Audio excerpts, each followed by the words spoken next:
प्रकृति ना परमात्मा का जीवंत रूप है। प्रकृति अगर मूर्ति है तो परमात्मा मूर्तिकार है। प्रकृति अगर संगीत है तो परमात्मा उसका वाद्य है। इसी संबंध में गणपति दुबे जी कहते हैं कि जहाँ हरी हरी धूप का गलीचा सा बिछा है, जिस पर हिरणों के खुरों के चिन्ह अंकित हैं, निकट ही सुंदर झरने बह रहे हैं, कमनीय कुसुमों की मधुर सुगंध से सुगंधमय पवन बह रही है और तरुवर हिल रहे हैं। उन पर तरह तरह के विहंगम अपनी तरह तरह की मंजुल ध्वनि से संपूर्ण प्रदेश को प्रतिनादित कर रहे हैं। ऐसी परम रमणीय वनस्थली किसके मन को आनंदित ना करेगी। प्रकृति की सुषमा सचमुच सुंदर है, परंतु उसे समझने की शक्ति थोड़े ही लोगों में होती है। प्रचंड उर्मिमय गंभीर होशी महासागर का प्रथम दर्शन करने, निर्जन और घोर अरण्य में जहाँ चिड़िया पंख नहीं मारती, प्रथम ही प्रवास करने, पृथ्वी के ऊंचे पहाड़ों की चोटियों के स्फोट के कारण महाभयंकर ज्वालामुखी के डरावने मुख से पृथ्वी के पेट से बह निकले हुए पत्थर, मिट्टी, धातु इत्यादि पदार्थों के रस के प्रवाह को प्रथम ही देखने अथवा नितांत शीत के कारण बर्फ से ढके हुए स्फटिक में प्रदेश में चलने से जो नया और अपूर्व अनुभव प्राप्त होता है, उसका कुछ अकथनीय संस्कार मन पर हो जाता है। ये चमत्कारमयी प्राकृतिक घटनाएं मानो प्रकृति देवी की लीलाएं हैं। इनके देखने वाले को ऐसा मालूम होता है मानो वह किसी नए जगत में खड़ा है और उसकी कल्पना और वर्णन शक्ति स्तंभित हो गई है। प्रकृति के सौंदर्य को समझने से पूर्व हमें उसे देखने का अभ्यास करना चाहिए। प्रकृति की तरफ ध्यान न देने की अपेक्षा उसे देखना सहज है, और जिस वस्तु की ओर मनुष्य देखे उसके रहस्य को जान लेना तो मनुष्य का स्वभाव ही है। सौंदर्य शास्त्र का ज्ञाता रस्किन बॉन्ड लिखता है कि हमारी जीवात्मा इस भूमि पर एक काम सर्वदा किया करती है, अर्थात प्रकृति निरीक्षण, और जो कुछ वह देखती है उसका वर्णन करती है। ज्ञानवान मनुष्य की आंखें हमारी आंखों से कुछ भिन्न नहीं है, परंतु हमें जो नहीं दिखाई देता वह उसे दिखाई देता है। कहा भी गया है कि प्रकृति की शोभा देखते ही बनती है, और वह शोभा जंगलों में, खेत में या जंगल में खड़े होकर देखने में अपूर्व वन शोभा दिखाई पड़ती है। आकाश घड़ी घड़ी रंग बदलकर अपनी निर्मल शोभा और घनों की घटा की छाया भूमि पर डालता हुआ दिखाई देता है। प्रकृति सौंदर्य को देख आनंदित होना मन का एक उत्तम गुण है। इस गुण का बीज यदि हम नष्ट कर देंगे तो हमारे चरित्र पर उसका अनिष्ट कारक परिणाम होगा। इसलिए जिसे प्रकृति की सुंदरता देखकर आह्लाद नहीं होता, उसका दुर्जन होना साधारण बात है। किंतु प्राकृतिक सौंदर्य से प्रेम रखने वाला मनुष्य हंसमुख, आनंदी और प्रसन्नचित होता है, इसमें संदेह नहीं है। आम्र मंजरी को सुगंध के चारों ओर फैल जाने से भृंग वृंद गुंजार करते हुए उन पर मोहित हो जाते हैं। वृक्षों के नवीन कोमल पत्ते फूटकर सुंदर चमर की भांति सुहाते हैं। ऐसे वसंत की शोभा मुनिजनों के भी मन को हर लेती है। फिर मनुष्य का तो कहना ही क्या है। मनुष्य में प्रकृति के प्रति स्वाभाविक प्रेम होता है। ये वसंत वर्णन अद्वितीय है। अपने प्राचीन कवियों के सृष्टि चमत्कारों के वर्णन जहाँ तहाँ ऋतु वर्णन के रूप में देखने से उनकी प्रकृति के सूक्ष्म अवलोकन की शक्ति का परिचय मिलता है। फूलों को कवि प्रथम स्थान देते हैं। सचमुच वनश्री का दृश्य कल्पना के सम्मुख पाते ही प्रथम फूलों का दर्शन होता है। ऐसा जान पड़ता है कि पुष्पों को प्रकृति देवी ने मनुष्य जाति के ही सुख के लिए बनाया है।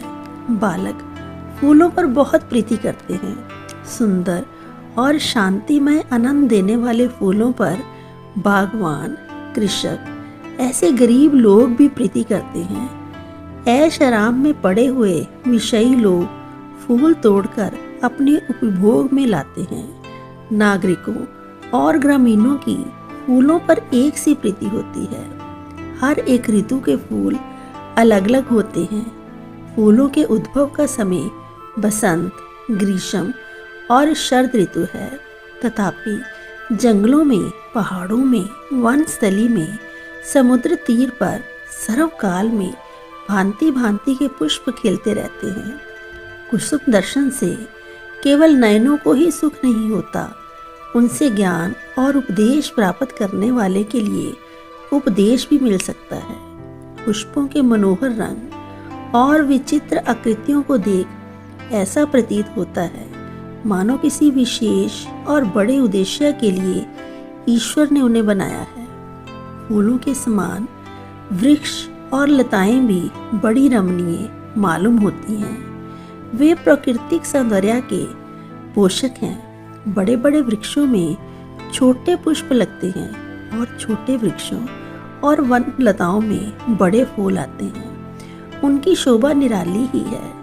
वृक्षों की पल्लव श्री सदा सर्वकाल में अपनी प्रशांत शोभा बनाए रखती है और हर एक वृक्ष एक सुंदर चित्र सा बना रहता है। शीत प्रदेश के वन ग्रीष्म ऋतु के दिनों में बहुत शोभायमान दिखाई पड़ते हैं, परंतु जाड़े के दिनों में जब बर्फ पड़ती है तब वृक्षों के पत्ते झड़ जाते हैं और पल्लव रहित शाखाओं पर बर्फ का मुलम्मा चढ़ जाता है।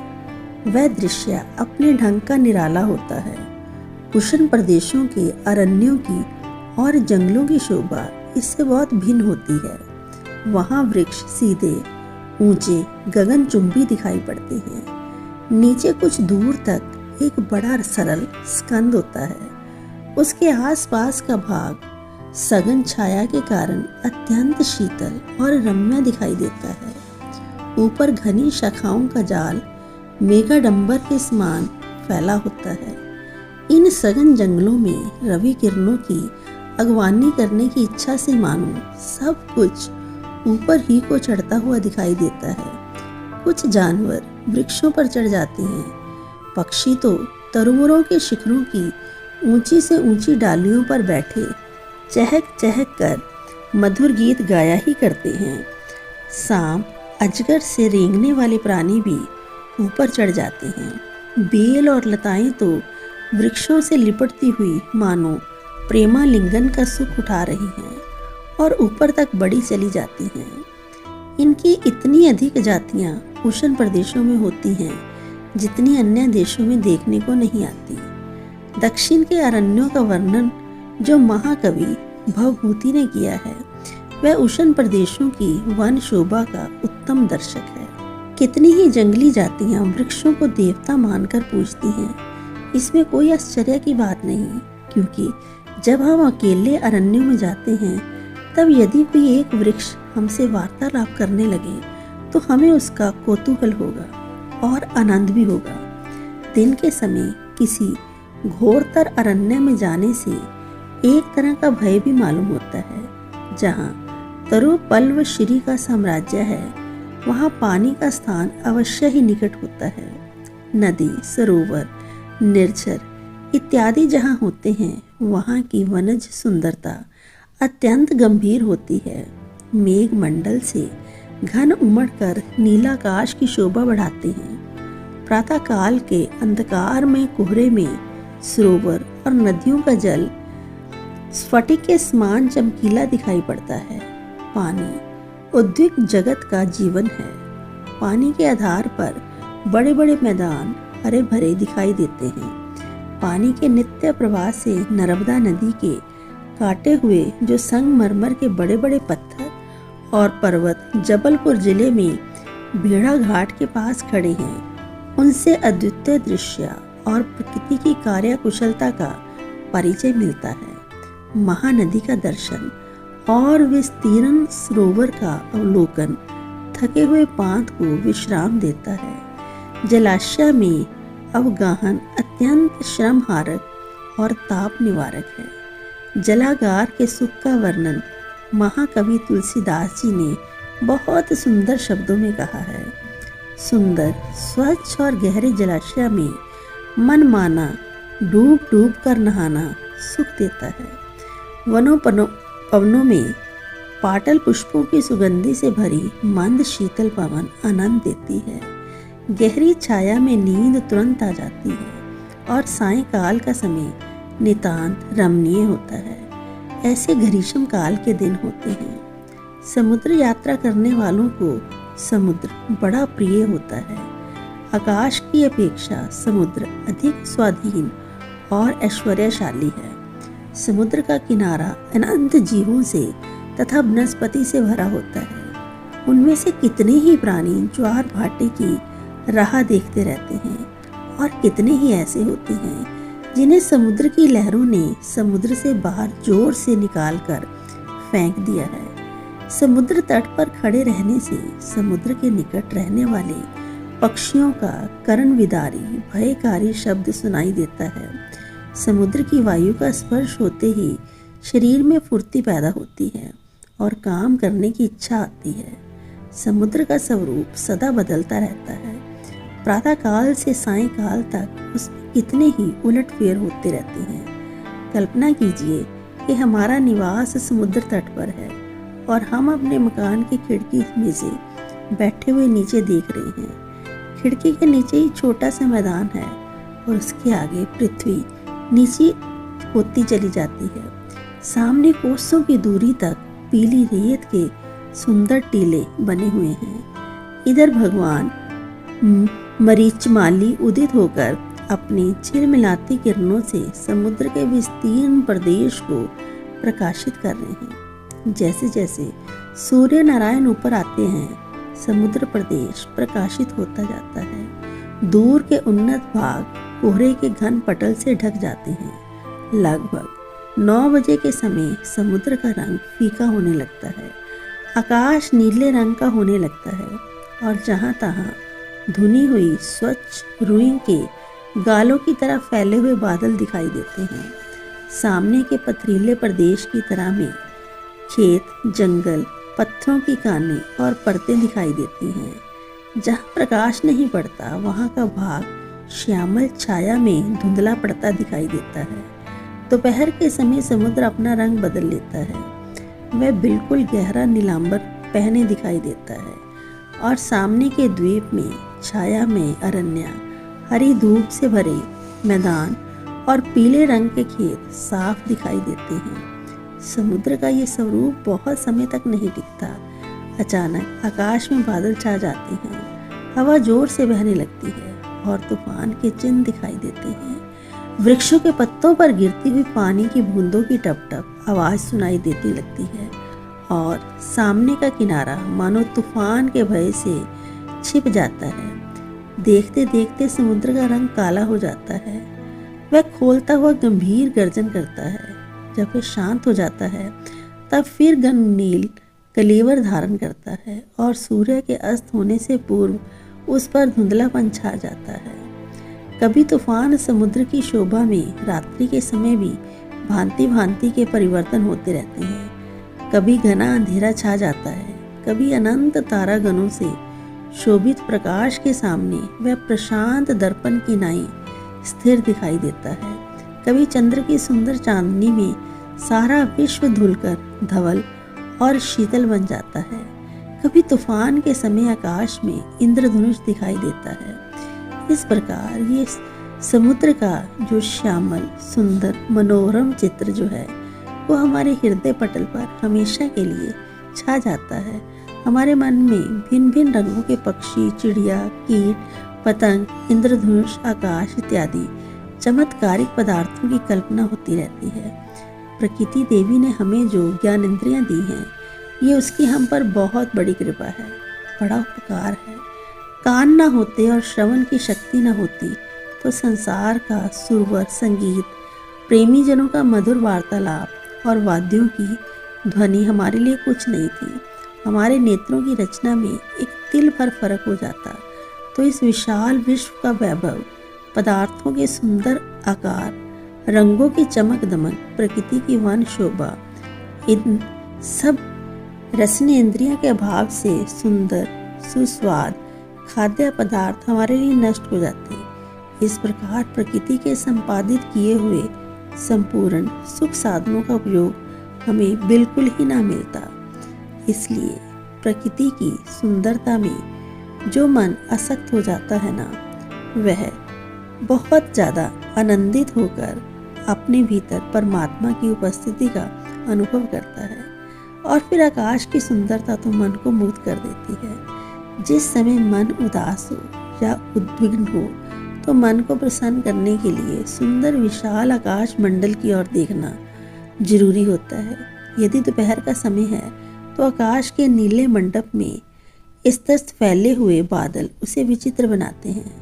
प्रातःकाल और सायंकाल के समय आकाश का दर्शन तो सर्वदा ही अवलोकनीय होता है।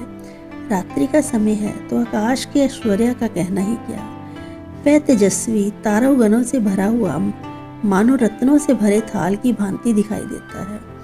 नक्षत्रों का नियमित अस्तोदय, उनका भ्रमण, उनकी गति इत्यादि देखकर कौतूहल होता है और ईश्वर की अनंतता और विश्व निर्माण शक्ति देखकर उसके विषय में पूज्य भाव पैदा होता है। जब हम तारों की ओर देखते हैं तो वे हमें स्थिर और शांत दिखाई देते हैं, परंतु वे उस समय कल्पनातीत वेग से यात्रा करते रहते हैं। यह चमत्कार स्वप्न में भी हमारी समझ में नहीं आता। संपूर्ण आकाश मंडल में 10 करोड़ों से भी अधिक तारे हैं। सिवाय इसके कितने ही ग्रहों के उपग्रह हैं। इतना ही नहीं, किंतु जिनका तेज नष्ट हो गया है, ऐसे अनेक गोले आकाश में हैं। वे अपने समय में सूर्य के समान प्रकाशमान थे, परंतु अब तेजहीन और शीतल हो गए हैं। वैज्ञानिक कहते हैं कि हमारा सूर्य भी लगभग 1,70,00,000 वर्ष के बाद वैसा ही तेजहीन हो जाएगा। धूमकेतु अर्थात पुच्छल तारे भी आकाश में हैं। उनमें से भी थोड़े ही दूरबीन के बिना दिखाई पड़ सकते हैं। इनको छोड़ आकाश में भ्रमण करने वाले अनंत तारापुंज भी जो हमारी दृष्टि से बाहर हैं।